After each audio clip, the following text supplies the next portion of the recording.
Et bonjour tout le monde, c'est Cyclisme 2015 et bienvenue dans cette nouvelle vidéo. Un nouveau cyclostar aujourd'hui avec la star du cyclisme italien, enfin elle se fait un peu voler la vedette en ce moment par Fabio Aru, j'ai nommé Vincenzo Nibali. On va commencer sans tarder cette cyclostar, mais avant ça, j'aimerais vraiment remercier du plus fond de mon cœur, ouais, je sais pas si ça se dit vraiment, Résumé Cycliste qui m'a fourni les images pour Alberto Contador, qui me fournit les images pour Vincenzo Nibali. Allez vous abonner à sa chaîne, il fait un travail colossal. C'est franchement des vidéos d'extrême qualité, c'est génial. C'est celle que vous voyez en fond, enfin c'est génial. Il en fait sur vraiment toutes les stars du cycliste, connus, moins connus. Joe Debroski, Thibaut Pinot, Romain Bardet, Warren Barguil, Fabio Aru, Mikel Landa, Alberto Contador. Enfin, il en a fait vraiment sur beaucoup de monde et ça continue, il en sort 1 à 2 par semaine, c'est vraiment génial. Donc allez vous abonner à sa chaîne. Donc Vincenzo Nibali est né en 1984, c'est qu'il lui fait 30 ans. Il commence à se faire vieux, le petit Vincenzo. À Messine, d'ailleurs, tout vient son nom, le requin de Messine. Donc voilà, en Sicile, en Italie. C'est un coureur italien, bien sûr. Il est produit 2005. Actuellement, il fait partie de l'équipe Astana. Avant, c'était la Liquidas Canantel, c'est ça. Il a remporté les 3 grands tours, ça on le sait, hein, il a remporté le Tour d'Espagne, aussi pas mal de podiums sur des grands tours, 2013, et Tour de France, Tour d'Espagne, Tour de France. Il fait vraiment c'est assez énorme, hein, il n'y a que 6 coureurs qui peuvent se vanter d'avoir gagné 3 grands tours. Des monuments, voilà, des véritables monuments du cyclisme. Cette année, vous voyez sans doute des images là, c'est le Tour de Lombardie gagné devant Daniel Moreno et Thibaut Pinot si je m'abuse. Une superbe course que je vous conseille d'aller regarder, franchement magnifique. Voilà, il a gagné le Tour de Lombardie, le Liège-Bastogne-Liège, le Milan-San Remo, enfin vraiment il a gagné vraiment des monuments, ouais c'est ça le mot, franchement très grand coureur, que ce soit de classique, il roule très bien, il roule très bien. Moi franchement je vous le dis, si je choisis de faire ce coureur en second, hein, c'est pas par hasard, c'est que vraiment j'adore ce coureur.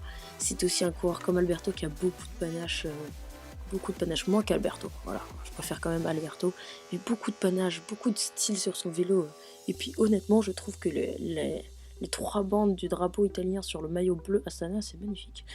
Je sais pas pour vous, mais je trouve ça vraiment sympathique, franchement c'est un grand coureur pour moi, c'est un très grand coureur et j'espère qu'il va pas s'arrêter là, franchement, je pense qu'il a de quoi faire et franchement je suis très content de l'avoir dans le peloton professionnel aujourd'hui. On va parler de quelques petites victoires annexes qu'il a fait. En junior, il a été champion d'Italie, sur route bien sûr. Ce qui laissait présager un petit début, enfin ouais. Quoique ça ne laisse pas forcément présager quelque chose, mais c'est comme les Français là, premier et troisième des championnats du monde junior sur route. On peut espérer quelque chose, hein. La France a des jeunes coureurs très intéressants, on en parlera dans une prochaine vidéo. Il a gagné le Grand Prix de Plouay en 2006. Le Tour de San Luis, hein, qui est, je le rappelle, la deuxième course de la saison. Non, je crois qu'elle se passe carrément en même temps que le Tour Underdone. En 2013, le Tirreno Adriatico, le Tour du Trentin, je sais pas, à 2 reprises je crois. En 2014 et 2015, il est champion d'Italie sur route.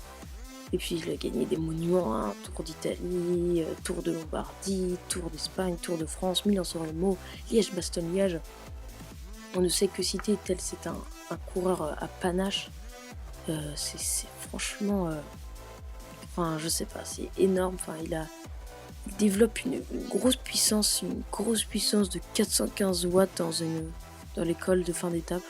C'est vraiment quelque chose de beau au pied. Faut savoir que c'est un coureur qui roule bien, qui on l'a vu sur les pavés en 2014, à l'aise sur cet enfer des pavés. Enfin voilà, et puis on l'oublie souvent, mais c'est quand même un des meilleurs, si ce n'est le meilleur descendeur du monde. Il sait faire des descentes magnifiques, comme sur le Tour de Lombardie. Enfin pour moi c'est un des coureurs les plus complets du peloton, il est vraiment énorme, hein. Bon, c'est pas un sprinter, c'est clair, mais voilà, c'est un coureur par étape, grimpeur. Alors franchement, je trouve que c'est quand même pas mal, hein. Il a fait, il a passé une bonne partie de sa carrière à la Ligue Wigas. Il a fait la Ligue Wigas normale, Ligue Wigas Doimo, Ligue Wigas Cannondale, puis là à la Astana. Alors faut savoir que la Astana, c'est une équipe que j'aime bien quand même. Vraiment une équipe sympathique, sans aucun problème.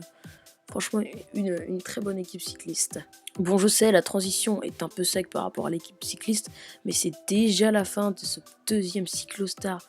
Encore une fois, vous pouvez laisser un pouce vert, vous pouvez commenter, vous pouvez partager, vous en faites ce que vous voulez. C'est votre vidéo, c'est ma vidéo, enfin, c'est ma vidéo quand même, hein, les gars, on va pas abuser.